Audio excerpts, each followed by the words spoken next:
Bom dia, graça, paz e misericórdia da parte do nosso Senhor e Salvador Jesus Cristo. Aproveita aí, querido, para compartilhar, comentar, deixa o seu like, ative o sininho das notificações.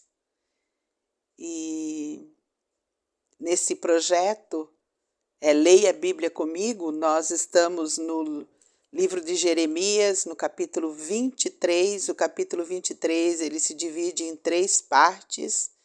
Né? Há uma primeira fala de Deus, né?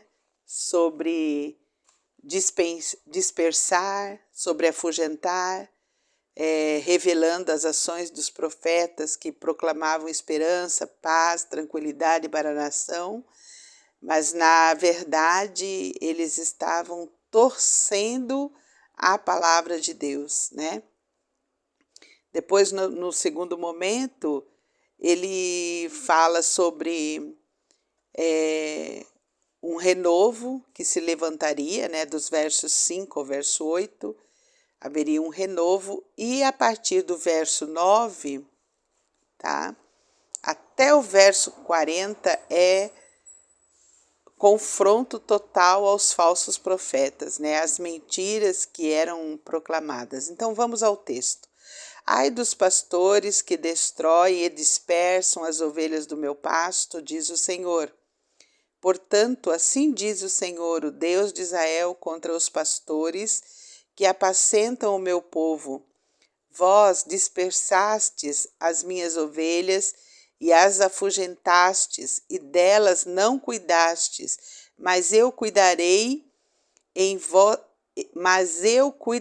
de vos castigar a maldade das vossas ações, diz o Senhor. Eu mesmo recolherei o restante das minhas ovelhas de todas as terras, para onde as tiver afugentado, e as farei voltar aos seus apriscos, serão fecundas e se multiplicarão. Levantarei sobre elas pastores que as apacentem, e elas jamais temerão, nem se espantarão, nenhuma delas faltará, diz o Senhor. A partir do verso 5, vai falar sobre o renovo, né? É uma referência clara a Jesus, que um dia ele vai voltar e assumirá o seu lugar no trono, porque ele é o Rei dos Reis, o Senhor dos Senhores, né? Ainda viveremos, né, no futuro esses versos que estão descritos aqui do 5 até o 8. Tá? Diz o texto: Eis que vem dias, diz o Senhor, em que levantarei a Davi um renovo justo, e rei que reinará e agirá sabiamente, e executará o juízo e a justiça na terra.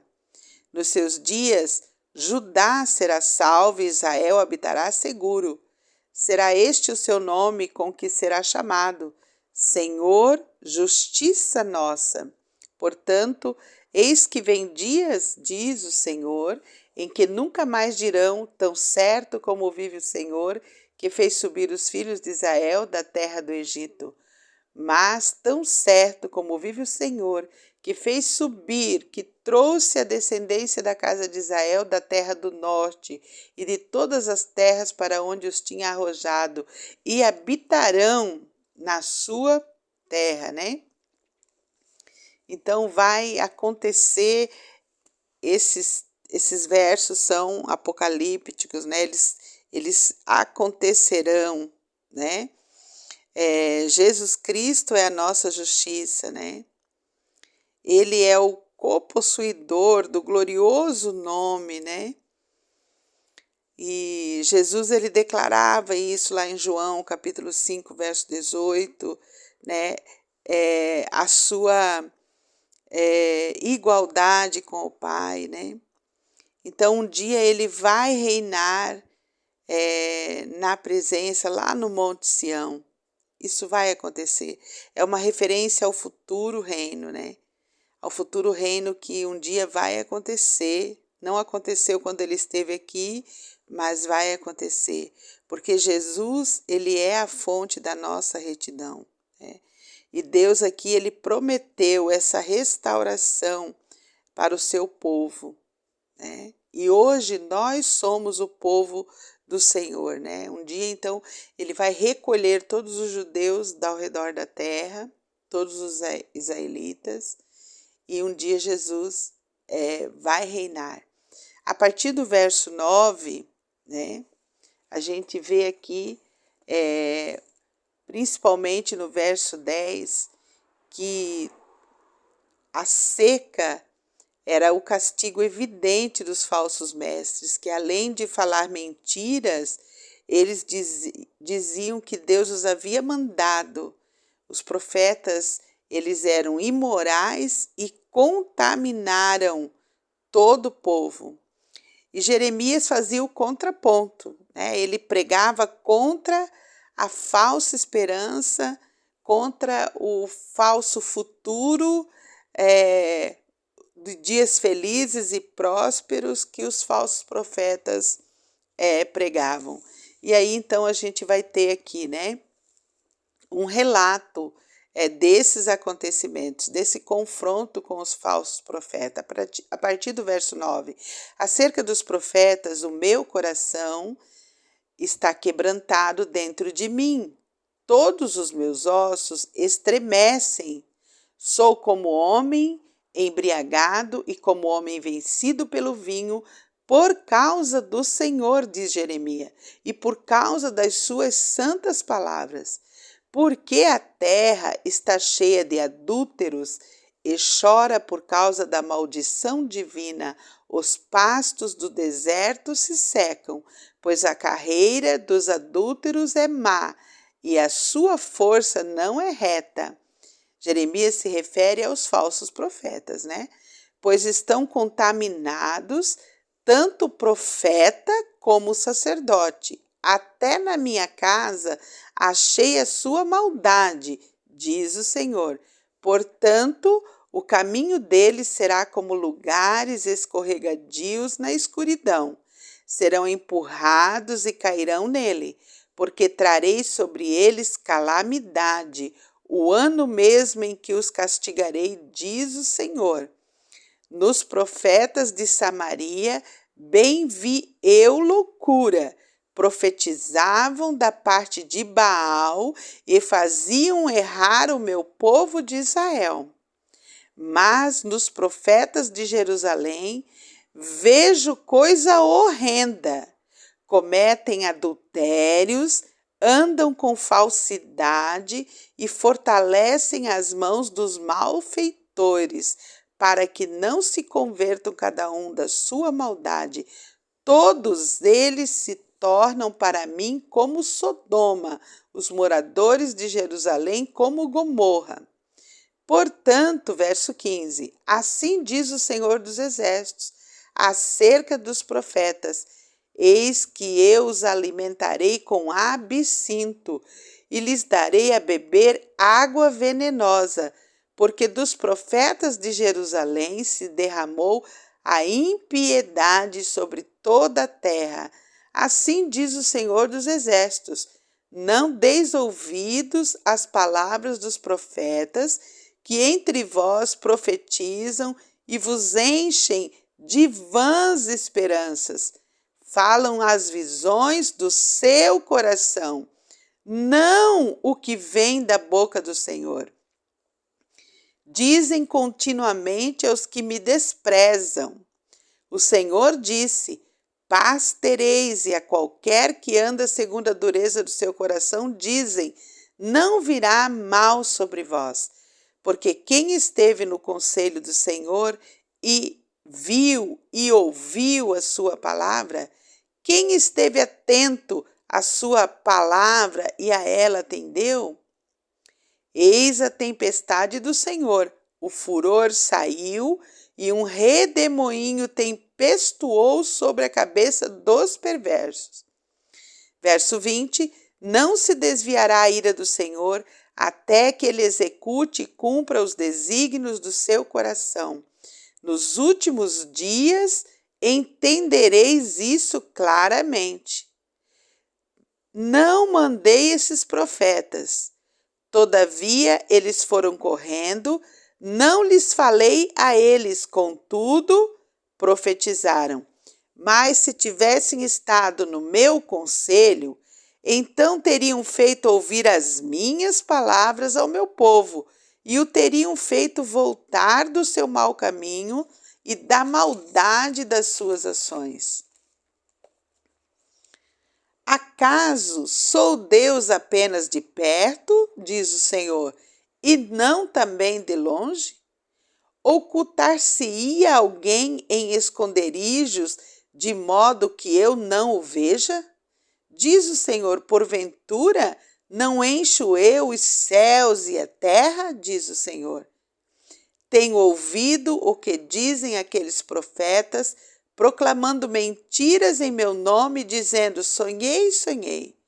Até quando sucederá isso no coração dos profetas, que proclamam mentiras, que proclamam só o engano do próprio coração, os quais cuidam em fazer que o meu povo se esqueça do meu nome pelos seus sonhos que cada um conta ao seu companheiro, assim como seus pais se esqueceram do meu nome por causa de Baal.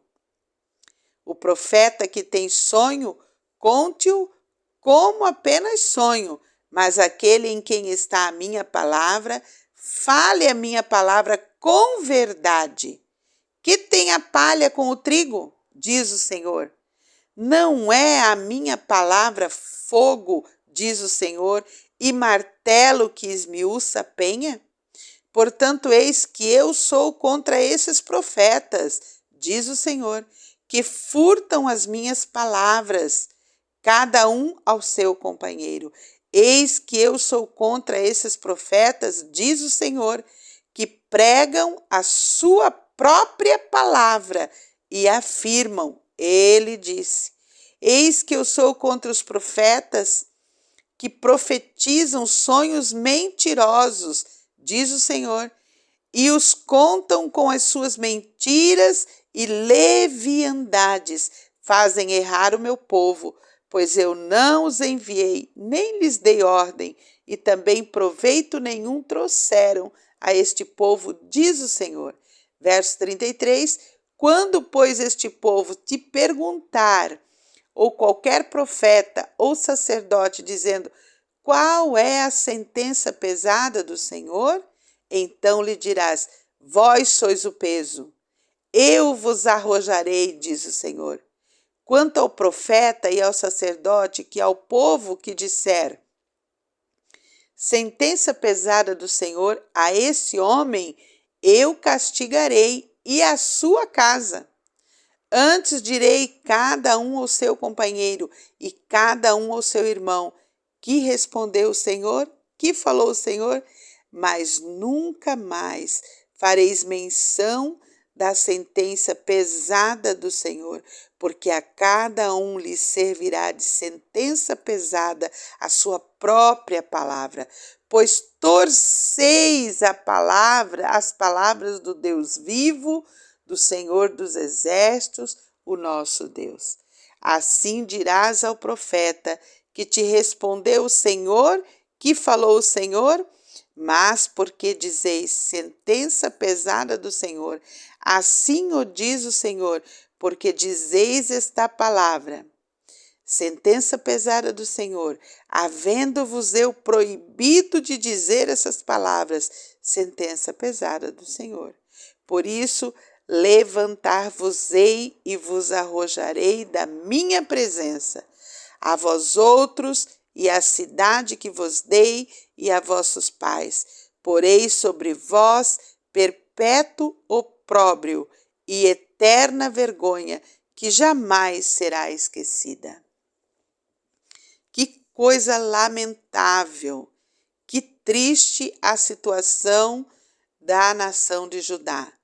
Que triste é a situação dos profetas, dos sacerdotes, dos seus líderes, que enganavam o povo pregando, falando, profetizando aquilo que o Senhor não havia mandado falar, né? E aí Deus fala aqui para gente ficar esperto. E uma coisa veio no meu coração, né? A esperança mais louca que um infiel, né? Que uma pessoa que se diz crente, mas não é, pode nutrir no seu coração, é dizer que os meus pecados nunca serão descobertos. Porque o texto de Jeremias 23, ele traz para nós a revelação da onisciência de Deus. Em toda leitura, a gente vê a onisciência de Deus, a onipresença dele. Deus está imanente, ele está transcendente, porque ele conhece o profundo do coração humano, né? E aí, uma coisa também que me traz bem forte é que a palavra de Deus aqui, olha só, ela é comparada como o martelo que espatifa a pedra. O que quer dizer? Quer dizer que não há corações duros que resistam o fogo da palavra do Senhor. Porque a palavra do Senhor, querido, a palavra do Senhor, ela é uma semente que traz a vida eterna, como Jesus nos ensinou lá. Que quando a semente ela cai na boa terra, ela vai frutificar. Né? A parábola do semeador, ela vai frutificar. Então não tem jeito, a palavra de Deus ela é a semente que traz a vida eterna. Se a pessoa ouve a palavra de Deus, ela vai ter a vida eterna. A palavra de Deus, ela é espelho, como diz 1 Coríntios. Ela é um espelho que reflete a glória de Deus e expõe o nosso pecado. Quanto mais perto de Deus a gente chega, mais o nosso pecado, mais o nosso estado pecaminoso, ele é revelado para nós, tá? A palavra de Deus, ela também é água viva. Ela vai purificar, né? Porque quando o nosso pecado ele é exposto, aí vem Jesus com sua água purificadora, como o rio, né, que flui dentro de nós para nos purificar, para limpar o nosso pecado. A palavra de Deus, queridos, ela é a espada do Espírito, que corta o mais profundo do pensamento humano. Então, o capítulo 23, ele nos ensina a respeito dos falsos profetas.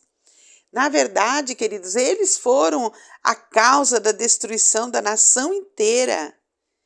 E hoje não é diferente. Tem muita gente pregando uma teologia errada, tem muita gente pregando, falando, né?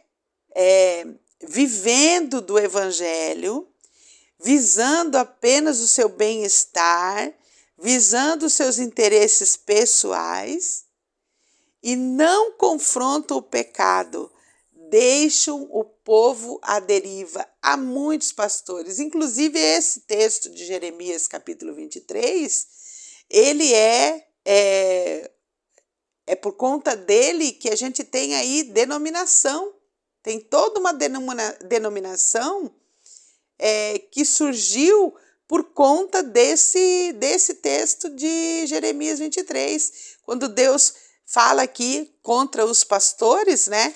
E essa denominação nasceu e ela extirpou essa figura dos pastores por causa do texto de Jeremias capítulo 23.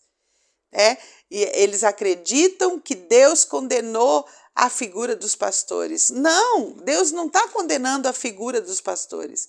Deus está condenando aqui a figura da pessoa que se diz pastor, que se diz profeta, que se diz sacerdote, mas não confronta o pecado do povo. Que fala aquilo que o povo quer ouvir e não aquilo que Deus mandou ele falar.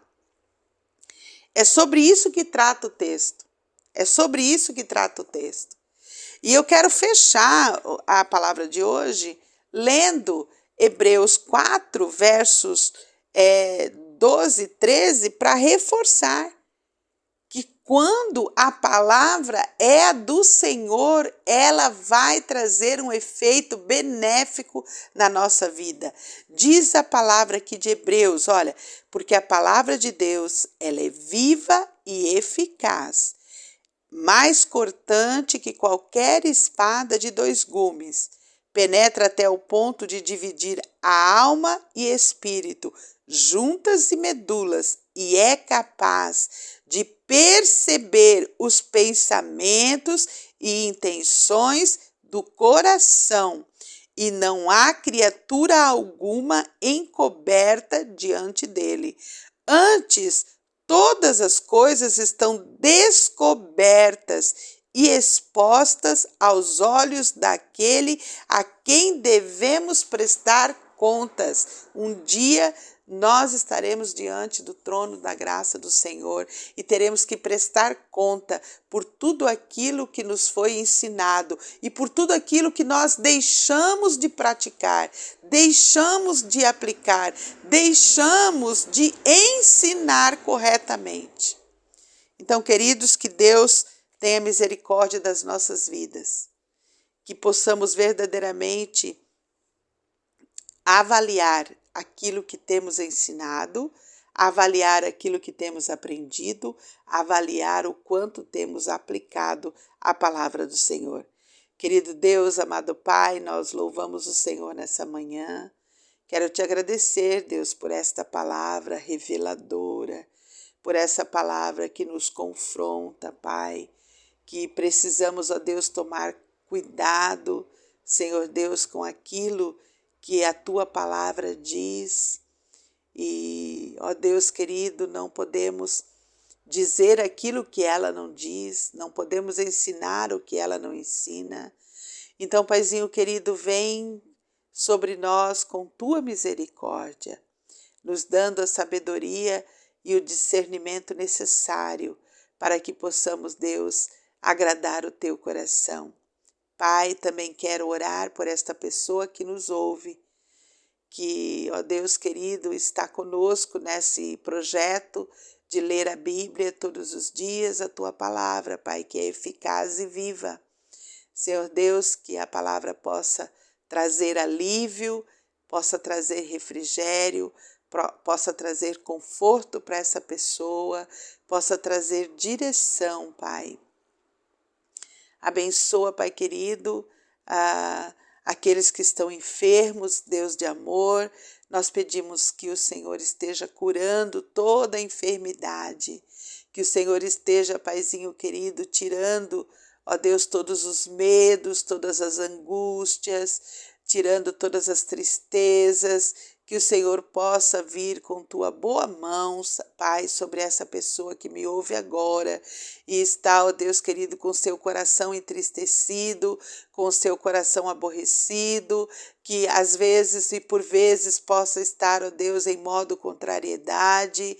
Ó Pai de amor, que o Senhor venha ajustar, ó Deus, a alinhar, trazer, ó Pai, levar cativo o pensamento ao Senhor, ao Cristo ressurreto, aquele que tem a solução para todos os nossos problemas, como diz o livro de Atos, no capítulo 4, 12, em nenhum lugar, em nenhum outro lugar, Pai, nós vamos encontrar salvação e solução apenas no Senhor Jesus. Então, Paizinho querido, derrama sobre essa pessoa que está conosco, Pai, nesse projeto.